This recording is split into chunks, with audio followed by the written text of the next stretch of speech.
ભારત અને પાકિસ્તાન વચ્ચે યુદ્ધ જેવી સ્થિતિ સર્જાઈ છે અને બોર્ડર પર તણાવની સ્થિતિ ઊભી થઈ છે ત્યારે હિન્દુ સંગઠનના લોકો કલેક્ટરાલયે પહોંચ્યા હતા અને યુદ્ધ થાય તો તમામ સ્વયંસેવકો સેવા આપવા જવા તૈયાર હોવાનું જણાવી પરવાનગી માંગી હતી।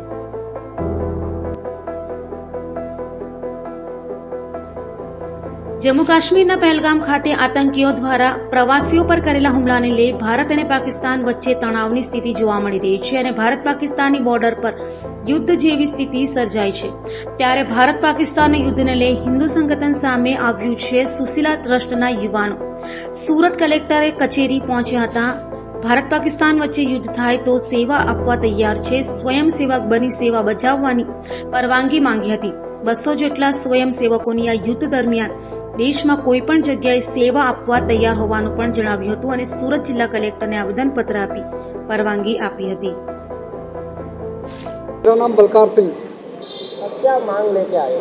हम मांग लेके ही आए हैं कि हमारा देश सबसे पहले, हमारा देश है तो सब धर्म है, सब जाति है, सब बाद में आएगी। सबसे पहले देश है, देश के लिए हमारे को कोई भी कुर्बानी करनी पड़े हम उसके लिए हमेशा तैयार हैं। यहाँ क्या मांग लेके आए?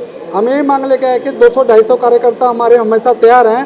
अगर आपको कोई भी चीज़ की जरूरत पड़ती है हम आधी रात को आने को तैयार हैं देश के लिए। किस प्रकार की सेवा की? कोई भी प्रकार की सेवा, तन मन धन किसी भी प्रकार की सेवा के लिए हम हमेशा तैयार हैं।